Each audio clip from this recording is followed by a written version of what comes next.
good Sunday. It's yo Raverend Rackers with the DP Ministries. Here to wish y'all a good Sunday.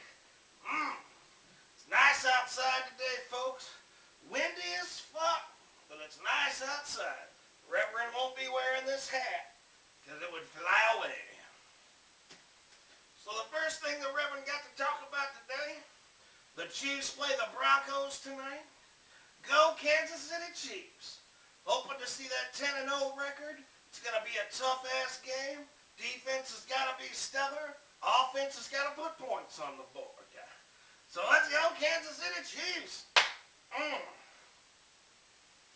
Also, if you haven't seen Thor 2, you need to go check that movie out. The Reverend took Skylar to see it last Monday. It was good shit, folks. I think it was better than the first one. I think it was ass-kicking. Lots of good shit. Good shit in Thor 2. And the new Eminem CD is out. The first round the Reverend listened to it, I didn't really know what to think about it. It's different than what he's done before. It's not his old school stuff. And it's not really the new crap that he's done. It's different. But after listening to it multiple times, the Reverend's got to say he likes it. I'd give it like 4 stars. 4 bottles of vodka and being dared to drive. That's what I would give it. Now, first of all, the Reverend and his Apostle Paul were talking the other day. And we were talking about things that aggravate us. And it got brought up, chicks wearing snow boots. Now, I realize it started to get cold. And as soon as it started to get cold, women decided to pull out these boots. These quote-unquote snow boots. Now, they don't make you look any sexier. And they're not really for snow. They're fucking they're not leather. They're like suede. So if you got them wet, they'd be ruined. Now, I get you think they look good, and most of them don't. Like, they got that fur up at the top, and most of y'all's shit is so old, it looks like a dog with mange, like the fucking fur is just falling off of them and shit. Looks terrible. The only time you should have boots on, if you're, and this is for women, if you're working in a factory or construction or something where you're required to wear boots, that's fine. If you're on a motorcycle, if it is actually snowing and you are in real snow boots, that's fine. Or if you've got them like sexy like knee highs or thigh highs and you're going to go out to the club or something and you want to look especially sexy, that's fine. Or if you're like a dominatrix, you can wear boots like that. That's cool. But these puffy-ass Ugg boots and shit, they got to go, folks. They're worthless. They're not for snow. They don't do anything good. They don't look attractive. It's like wearing flip-flops or Crocs. They don't belong. They look like shit. Stop it.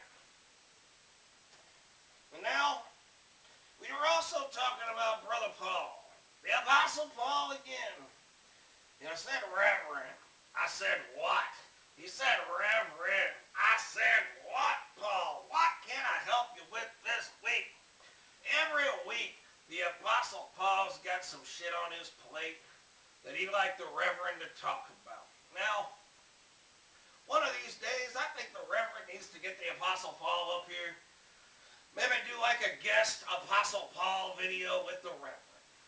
But, for now, Paul was asking the Reverend, he said, he was pissed. He's like, how come so many bitches smell so bad?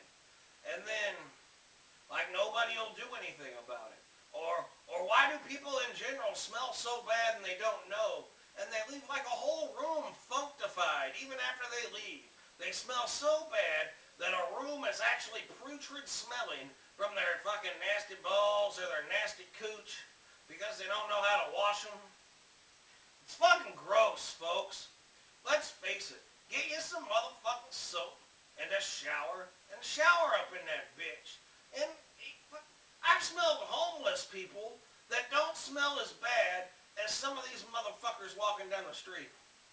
Now, when the Reverend used to run the Goodwill, he had a couple different people that actually had to be pulled in the office and talked about. This one girl, we won't mention her name, when she was on her period, you could smell her vagina from like 10 feet away. Literally. It was awful. You could smell her vagina, folks. Now, after careful deliberation with staff and with corporate, we found a way to talk to her. And as it turns out, this girl at 23 years old had never seen a gynecologist, didn't know what they were for, and she was sexually active. No wonder her vagina smelled like shit. She didn't know what a douche was. And she's just walking around smelling all vagina-y all day long and dealing with public. When I had to sit in the office with that girl, I wanted to throw up the entire time I was in there. It was fucking gross. Then we had this other girl at Goodwill who fucking refused to use any, modern soap product because they were hard for the environment or they were bad for animals. So, she'd, bathe in patchouli oils and, lavender and fucking shit like that. She wouldn't use real soaps. And she smelled like armpit all the time. Fucking straight up armpit and coochie. And it was awful. What the fuck? I get if you're a hippie and you want to be cool with the environment, that's fine.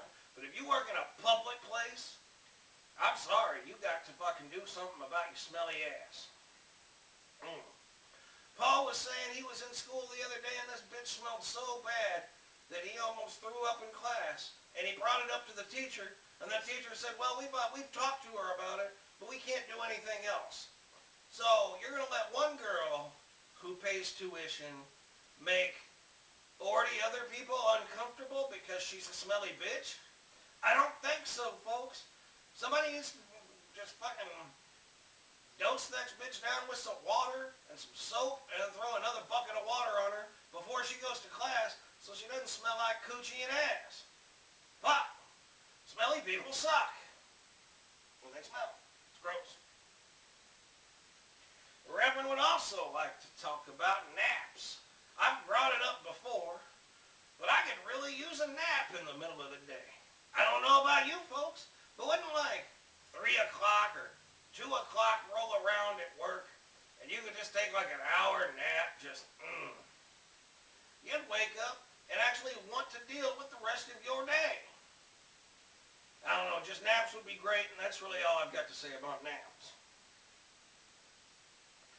Next, the Reverend would like to talk about the legalization of marijuana. The Reverend's yet to talk about this, folks. The Reverend is all for it. Reverend doesn't smoke no more, it's been a long time, but if it was legal, the Reverend would smoke again.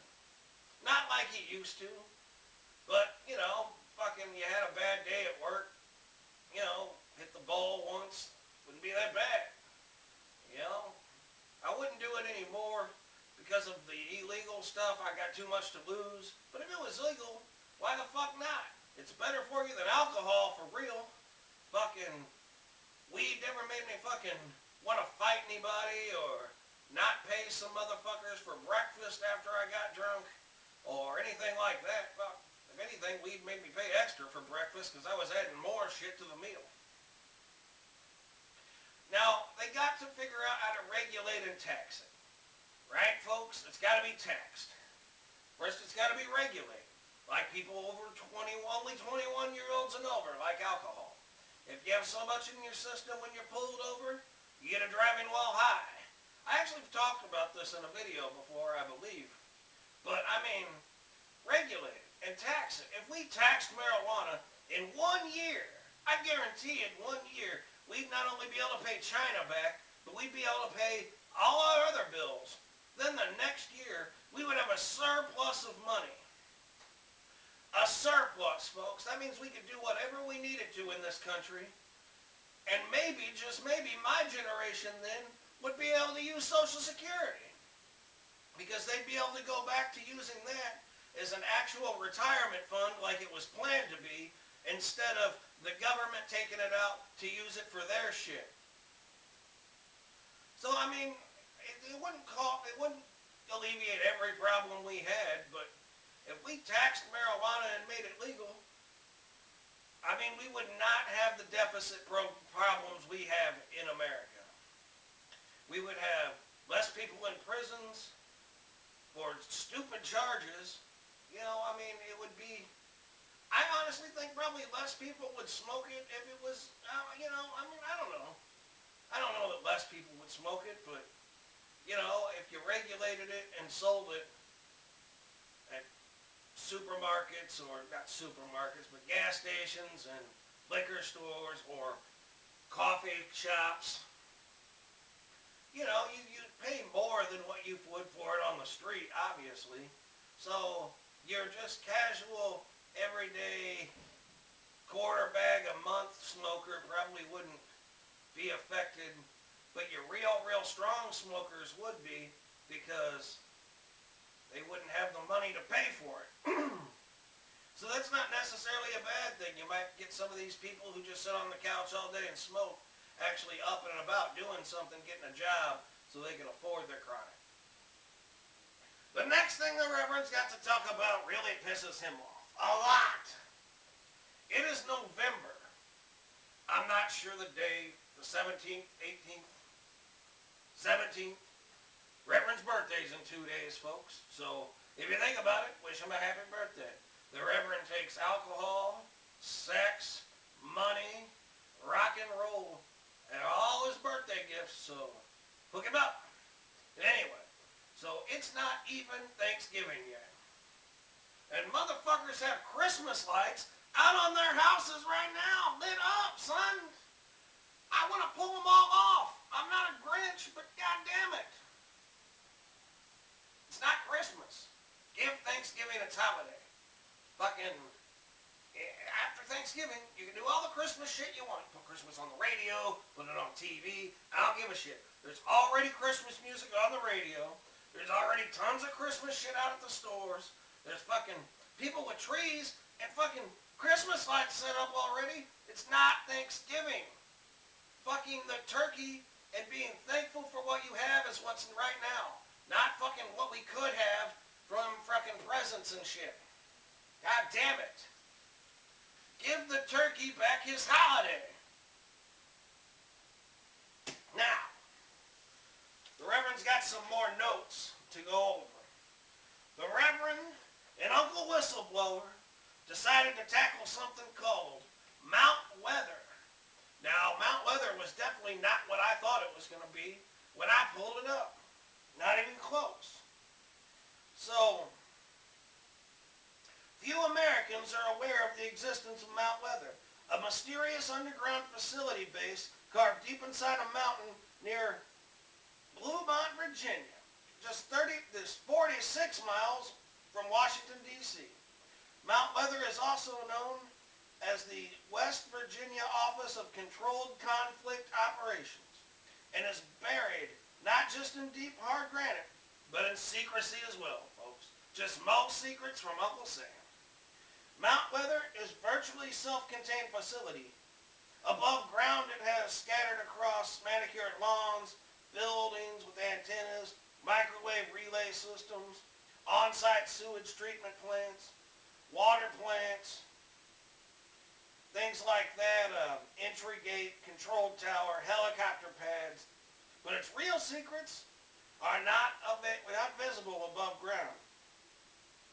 The mountain's real secrets are protected by warning signs, 10 feet high chain link fences with razor wire and armed guards.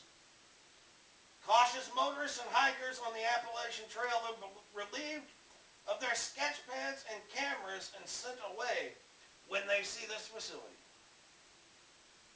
Mount Weather is virtually an underground city, folks. According to former personnel, it's buried deep inside the earth, and Mount Weather was equipped with such amenities as private apartments and dormitories, streets and sidewalks, cafeterias and hospitals, water purification center, power plants, and general office buildings. A small lake fed by fresh water underground springs, its own mass transit system, and a television communication system. All of that underground in Virginia, folks. Are you mad yet? Are you mad about DARPA? Are you mad about FEMA? Are you mad about Matt Weather? How about, are you mad about taking away our right to freedom of speech? Are you mad about any of it? Rise the fuck up and get mad! Mount Weather is a self-containing underground command center for the Federal Emergency Agency. More FEMA shit. The facility is the operations center, the hub of approximately 100 other federal relocation centers, FEMA camps. Together, the network of facilities constitute the background of America's continuing government.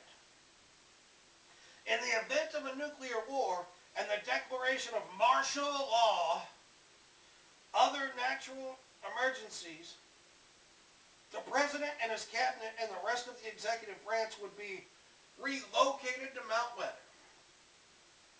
Pollock's report, based on his interviews with former officials, contains astounding information. The underground facility contains a parallel government in waiting. A parallel government in waiting, folks. You know what that means? They to tell you. High-level government sources speaking on the promise of strict anonymity told Pollock that each of the federal departments represented at Mount Weather is headed by a single person on whom is conferred the rank as cabinet-level official. Protocol even demands that his subordinates address him as Mr. Secretary. Each of the Mount Weather cabinet members is apparently appointed by the White House and serves an indefinitive term, forever. The facility attempts to duplicate the vital functions of the executive branch of the administration. Also, Mount Weather has an agricultural, commerce, health and education and welfare, housing and urban development, interior labor, state transportation, and treasury departments. All in case we got to declare martial law and we got to hide government officials, they can still do their shit underground where we can't get to them. Pollock tells us that the cabinet members are apparently appointed by the White House and serve an indefinite term, forever.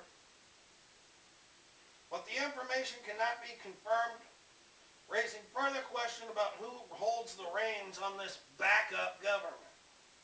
Furthermore, appointed Mount Weather officials hold their positions through several elected administrations, transcending their time their appointers spend in office. They are elected and stay there longer than the people that appoint them. Unlike other presidential nominees, these appointments are made without public advice or consent of the Senate. You mad yet, folks? Rise up, folks! There's people being elected without our consent. Without even the consent of the Senate. I mean, granted, elections are just there to make us feel like we're doing something and we're not. But still, this is some bullshit. Is there any alternative president and vice president? If so, who appoints them? Pollock says, as might be affected, there is also an office of the presidency at Mount Weather. The Federal Preparedness Agency, the predecessor to FEMA, apparently appoints a special staff to the presidential section, which regularly receives top-secret national estimates and raw data from each of the departments and agencies. So right now there are two presidents, folks. One Barack Obama, and one guy probably even worse than him. Maybe the real president. Maybe the guy really pulling the strings is down there at Mount Weather. Think about it. I bet it's real. I bet it's real. Like the enigmatic Area 51 in Nevada, the federal government wants to keep Mount Weather facility buried in secrecy. Public awareness of this place and its proposed would raise serious questions about who holds the reign of power in this country. I know it does for me, folks. I think now Barack's just a puppet, and whoever's the president at Mount Weather is really the one pulling this shit. The Constitution states that those reign lies in the hands of the people, but the existence of Mount Weather indicates an entire different reality. As long as Mount Weather exists, these questions will remain, folks. You gotta rise up. Take our country back. It was a country that we ran, that we loved, that we had support for. But it's fallen, folks. It's fallen, and we need to rise up. So for this Sunday, your Reverend says thanks for watching. Good Sunday. Good stuff.